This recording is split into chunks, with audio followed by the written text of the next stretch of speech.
trained him to read faces until he could see lies forming before they were spoken. Then he stopped being able to see anything else. But I should start with the photograph, because that's what they sent me. A single photograph that shouldn't exist. The file arrived Tuesday morning. Thin folder, gray cardboard. Reference code, GRU-PSI Moscow 1977 glass. No classification stamp, which meant either it was so innocuous it didn't matter, or so sensitive that marking it would draw attention. I've learned it's usually the latter. Inside were 9 pages and 1 photograph. The photograph showed a man's face. Middle-aged, maybe 45. Slavic features, receding hairline, 3-day stubble. Tired eyes, normal, completely ordinary, except for the notations. Someone had marked the photograph with tiny annotations in red ink, hundreds of them, covering every millimeter of the face. Arrows pointing to the corner of his left eye, microcontraction 0.3 meters, suppressed anger, 40% certainty. A circle around the right eyebrow, elevation asymmetry, 0.7 cognitive dissonance regarding statement just made. Lines to the lips, left corner depression, 0.2 mm shame response, attempting concealment. The annotations covered everything. The slight tension in the jaw, the minimal dilation of one pupil, the microscopic creases forming at the edges of the nostrils, measurements in tenths of millimeters. Emotional states assigned percentages, thoughts mapped onto flesh. At the bottom of the photograph, in different handwriting, older and shakier. Subject unaware of being read. Subject believes he is concealing effectively. Subject is transparent. The photograph was dated March 15, 1977. The annotations were dated March 16th, the day after. Someone had studied this face for hours, measuring every microscopic movement, decoding every involuntary signal, until they could reconstruct the man's entire internal state from a single frozen moment. Page 1 was a project overview. Brief, clinical. Project Glass, established 1974, GRU Directorate S, illegals. Objective: develop advanced micro-expression analysis techniques for deep cover operative detection and interrogation enhancement. Method: intensive training in facial micro-movement recognition beyond normal human perceptual thresholds. Expected outcome: operatives capable of detecting deception and emotional states through observation alone, without technological assistance. Reading faces. They were teaching people to read faces so precisely they could see thoughts forming. The project director was Dr. Yuri Orlov, experimental psychologist, former Leningrad State University. His credentials were impressive. Published research on visual perception, pattern recognition, cognitive processing limits. Exactly the kind of mind that would wonder, how much can a human see if you train them properly? Page 2 listed the selection criteria for Project Glass candidates. They wanted people with specific traits: photographic memory, enhanced visual acuity, high intelligence, low empathy. That last one was underlined twice. Low empathy essential. Subjects must observe without emotional interference. 6 candidates selected from GRU personnel pool. 5 men, 1 woman, ages 28 to 35. All experienced intelligence officers, all volunteers. The training protocol started on page 3. I had to read it twice because it seemed impossible. Phase 1. Basic micro-expression recognition. Standard stuff. Learning to spot the 7 universal emotional expressions in their microforms: fear, anger, disgust, contempt, happiness, sadness, surprise. Each expression lasts about 1/25 of a second in microform. Most people can't see them consciously, but with training you can. Phase 2, advanced pattern recognition. This is where it got strange. Subjects were shown thousands of faces, photographs, videos, live observations. They were trained to measure tiny distances between facial features, millimeter shifts in muscle position.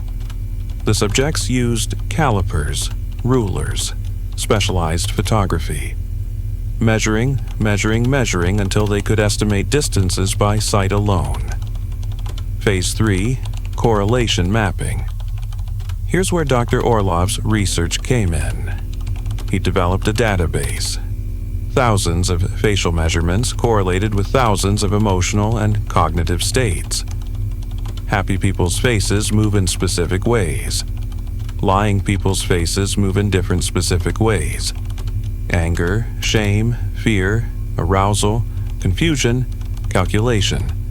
Every internal state creates microscopic external markers. The subjects memorize the database, all of it, every correlation, every measurement, every pattern.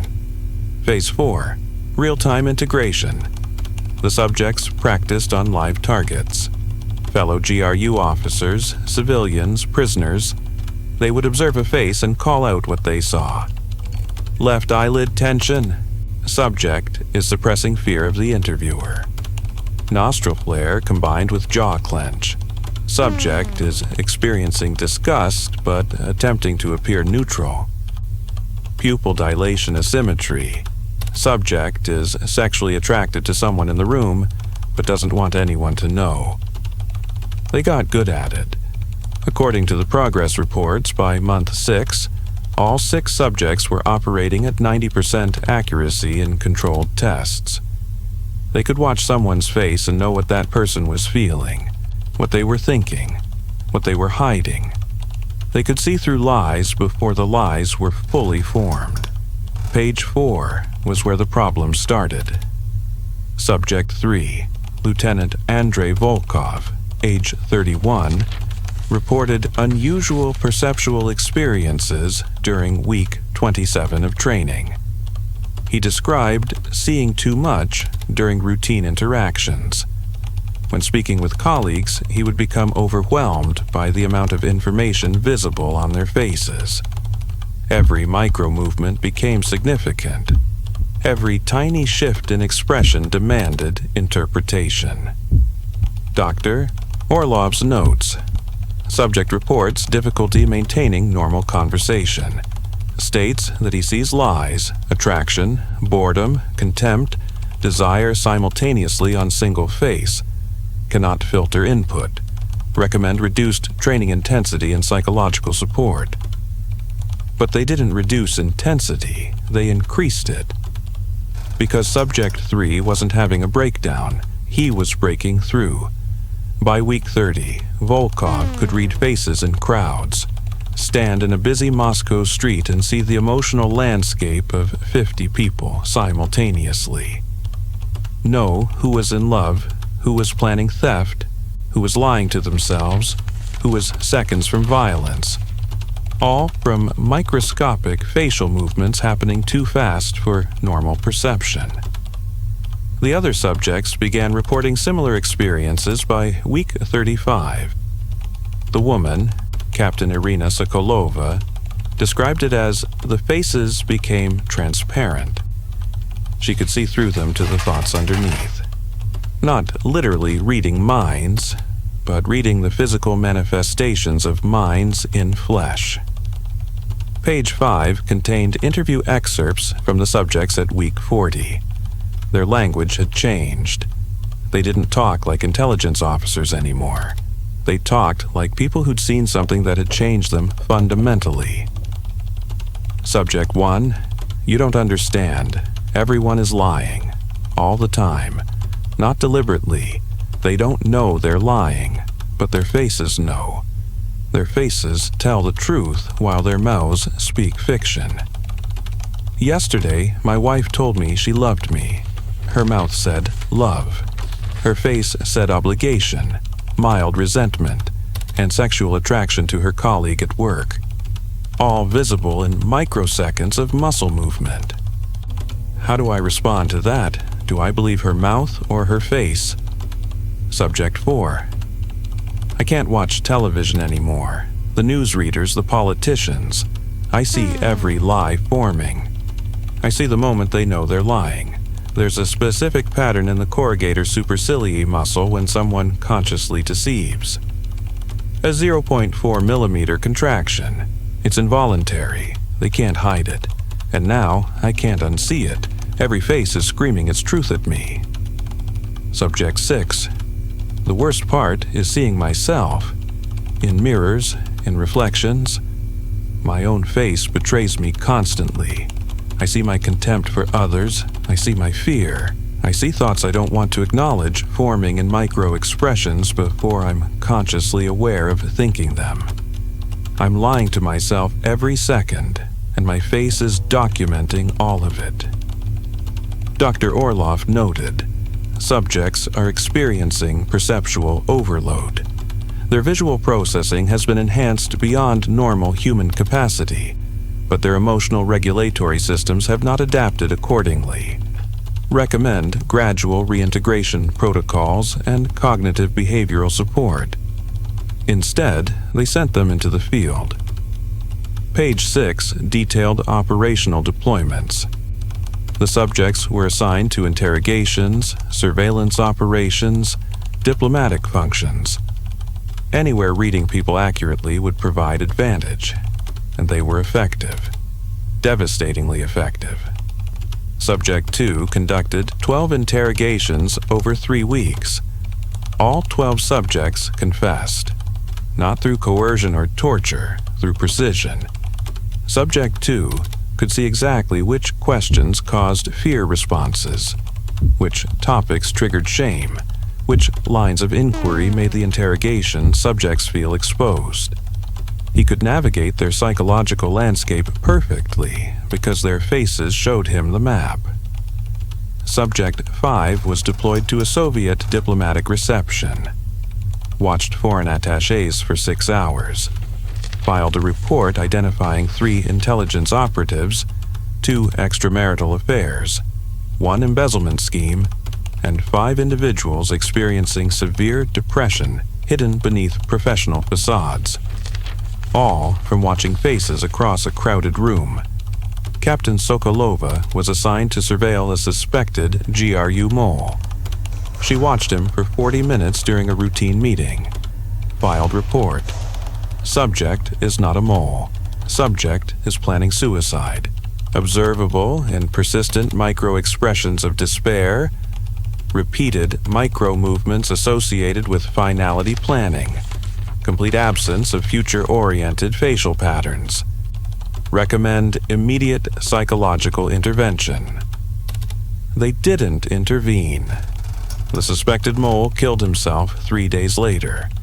Sokolova's report after the suicide. I saw it happening. Not the method, not the timing, but the decision. It was written on his face days before he acted, and I reported it and nothing was done. And now I can't stop seeing. I see death on faces now. The people who've given up. The specific pattern of facial muscle slack that indicates someone has stopped fighting. I see it on strangers in the street. I see it on my colleagues. I'm starting to see it on myself. Dr. Orlov's response. Subject experiencing psychological strain from operational exposure. Recommend 2-week rest period and continued monitoring. What he didn't write, but what I could see in the marginalia and crossed out sections, he was losing control of the experiment. The subjects weren't just reading faces anymore. They were drowning in faces. Overwhelmed by the constant stream of involuntary truth that everyone's faces broadcast every second. Page 7 was dated November 1977. 8 months into operational deployment. 3 subjects had requested psychiatric leave. 2 had been granted. 1, Lieutenant Volkov, Subject 3, the first to break through, had been denied because his interrogation success rate was too valuable. His final report was attached. filed November 18, 1977. I can no longer distinguish between observation and hallucination. When I look at faces, I see too much.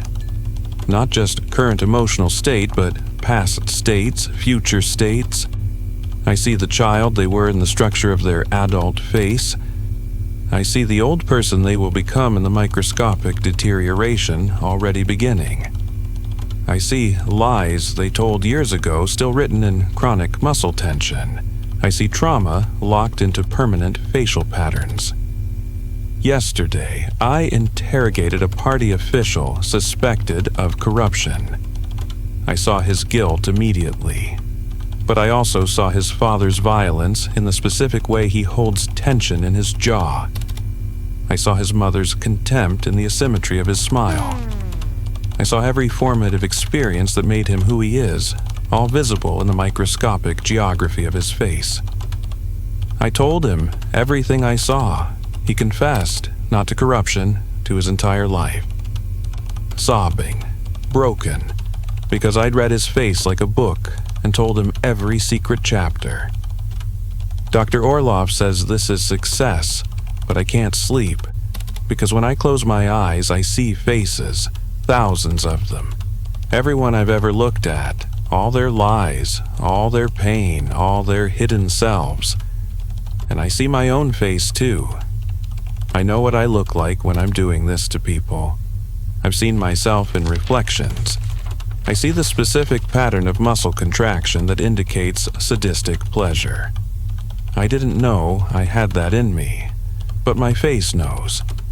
My face has been telling everyone the truth about me while I pretended to be just doing my job.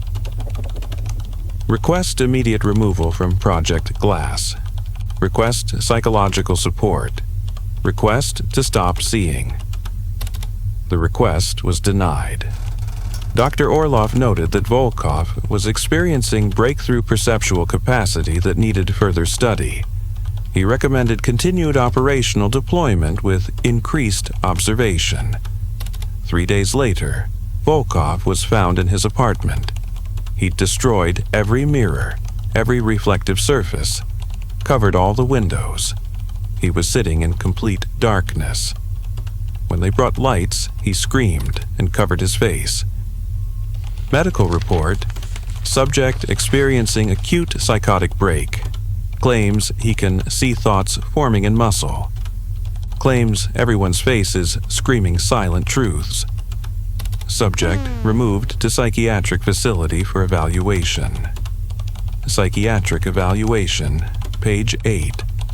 Dr. Elena Vasilyeva, same doctor who'd evaluated the protocol shadow cases. She seemed to specialize in impossible conditions. Patient Volkov displays unusual perceptual symptoms. When shown photographs of faces, he provides detailed analysis of subject's emotional state, personality characteristics, and biographical details. Accuracy of this analysis is disturbingly high, verified against actual subject backgrounds in 12 test cases. Patient is not delusional in the traditional sense. He is seeing real patterns, but the volume of information he extracts from visual input has exceeded his processing capacity. Patient reports that faces have become too loud, that he sees every micro-expression simultaneously and cannot prioritize input. In normal perception, we filter.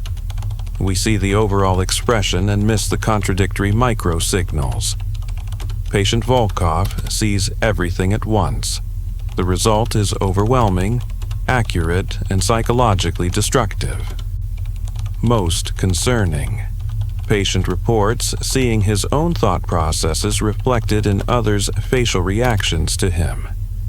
He watches someone's face while he speaks and sees their micro-responses to his words, which influences his next words, which creates new micro-responses in an infinite feedback loop.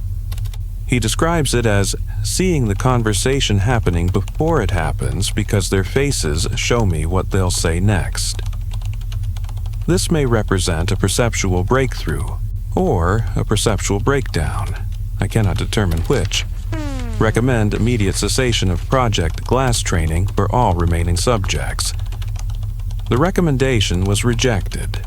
4 subjects remained operational. Dr. Orlov's response: temporary adjustment disorder. Subjects will adapt. Perceptual capacity is too valuable to abandon. Page 9 was the final project summary. Dated March 1978. Written by someone else. Deputy Director Kozlov, GRU personnel. Project Glass is hereby terminated. All training protocols suspended. All remaining subjects removed from operational deployment and assigned to psychological rehabilitation. Summary of outcomes. Subject 1, Volkov, permanent psychiatric disability, unable to function in normal social contexts. Subject 2, resigned from GRU, currently living in isolation in rural Siberia, refuses contact with other humans. Subject 3, Sokolova, died by suicide February 1978, note indicated, cannot stop seeing, cannot look away, faces everywhere. Subject 4, functional but requires sedation to sleep. Reports persistent visual hallucinations of faces even in absence of human presence.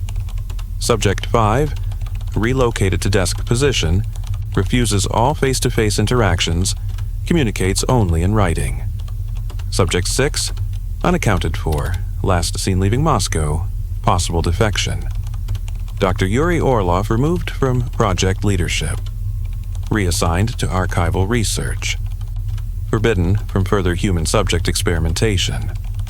Project conclusion. Human perceptual system has safety limits. These limits exist for psychological protection.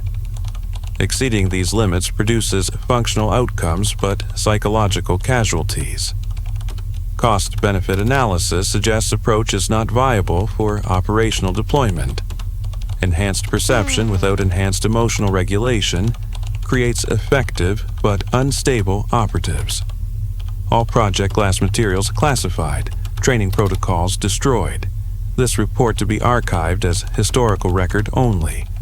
Methodology not to be repeated. That was 1978, 46 years ago. I finished reading and sat in my office, looking at the photograph again. The annotated face, the hundreds of tiny measurements, the emotional states mapped onto muscle movements, and I started noticing things. The photograph was of Dr. Orlov himself. He'd annotated his own face, measured his own micro-expressions, documented his own hidden emotions. I could see what he'd seen. The slight asymmetry indicating suppressed guilt, the tension pattern suggesting growing obsession, the micro-expressions of fascination mixed with horror at what he'd created.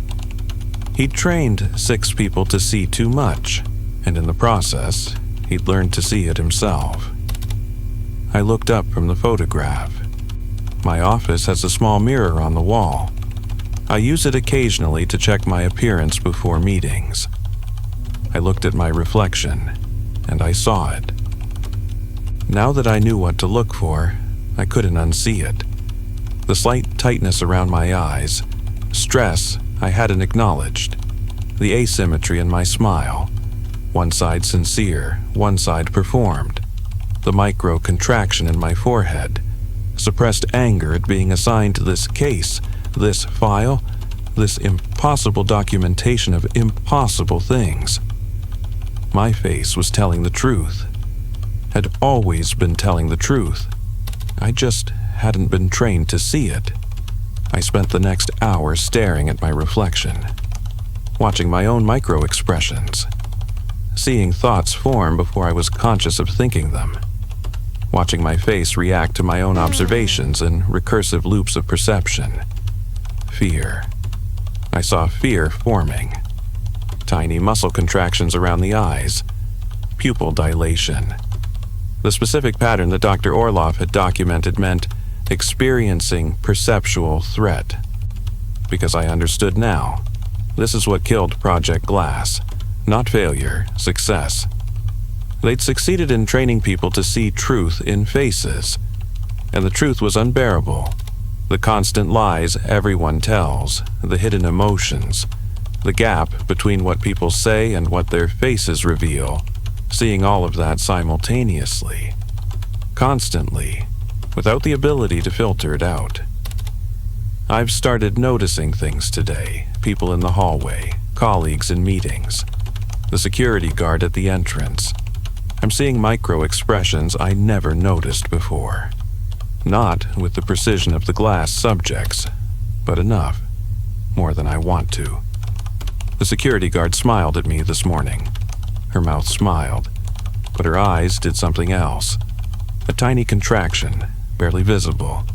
Contempt, maybe annoyance. Some negative emotion she'd never voiced, but her face couldn't help showing. My supervisor asked how I was doing. I said fine. He said fine too, but I saw the micro-expression of stress, the way his left eyebrow elevated slightly, concern he was hiding. About what? About me? About this case? I can't stop looking now, can't stop measuring, watching for the tiny betrayals in muscle that reveal hidden truth. And the worst part, the part that I think broke Lieutenant Volkov, is watching my own face, seeing my thoughts form in flesh before I'm conscious of thinking them, watching myself lie to myself in real time. I looked in the mirror this morning and saw fear, looked again this afternoon and saw obsession, the same pattern Dr. Orloff must have seen on his own face, the same pattern that probably appeared on all 6 glass subjects as they realized what had been done to them. They'd been given X-ray vision for human emotion, and like X-rays, it showed you things you shouldn't see, the hidden structures, the underlying truth beneath the surface performance. I should stop, put down the file, request transfer, but I keep looking at faces, keep measuring the microscopic gaps between what people say and what their faces show. Everyone is lying, not maliciously, just existing, performing normalcy while their faces broadcast chaos, and once you start seeing it, you can't stop. Last night I covered the mirrors in my apartment, not because I'm having a breakdown like Volkov, but because I need to sleep, and I can't sleep while my own face watches me from the darkness, showing me truths about myself I don't want to know. The file is on my desk, the photograph of Dr. Orloff with his self-annotations. I've added my own notes, measuring my micro-expressions in the reflection of my computer screen, documenting the precise moment I realized I was doing exactly what destroyed 6 trained operatives. Seeing too much, understanding too well, reading faces until that's all I can do. Project Glass ended in 1978, but the technique exists now, documented, archived, waiting in files like this for someone curious enough to read them, someone who'll look at the methodology and think, could I do that? Could I learn to see what they saw? And the answer is yes, you can. It just costs everything else. I'm writing this report in a dark room, no mirrors, no reflections, just the screen. Because I can't look at faces anymore without seeing through them, without measuring the microscopic truths they can't help telling. The file says Dr. Orloff was reassigned to archival work. No further human experimentation. But I found his name in 3 other project files over the next decade. Always the same pattern. Training people to see beyond normal human limits, creating perceptual breakthroughs that destroy the people who achieve them. He died in 1989. No details in the file. But I wonder if he spent those last years the way his subjects did. Seeing too much. Unable to look at human faces without drowning in truth. Unable to look away. I should warn you, if you're reading this, if you're examining this case, don't look too closely at the methodology. Don't start measuring. Don't train yourself to see micro-expressions because curiosity makes you wonder if you could do it too. Some truths are meant to stay hidden. Some perceptual limits exist for protection. And faces, human faces, are supposed to be mysterious. Supposed to hide more than they reveal. Project Glass proved we can learn to read them, but it also proved we shouldn't. That the cost of perfect perception is psychological annihilation. That seeing everyone's truth, including your own, is a weight no mind can bear. I'm requesting transfer tomorrow, away from historical cases, away from psychological research files, away from anything that teaches people to see too well, because I can still stop. I'm not as far gone as Volkov or Sokolova. I can still look at a face and just see a face, most of the time. But sometimes, in certain light, under certain stress, I see the patterns forming, the micro-truths, the silent screaming that everyone's face does every second. And I know that if I keep looking, keep measuring, keep trying to understand, eventually I won't be able to stop seeing. Eventually, every face will be glass,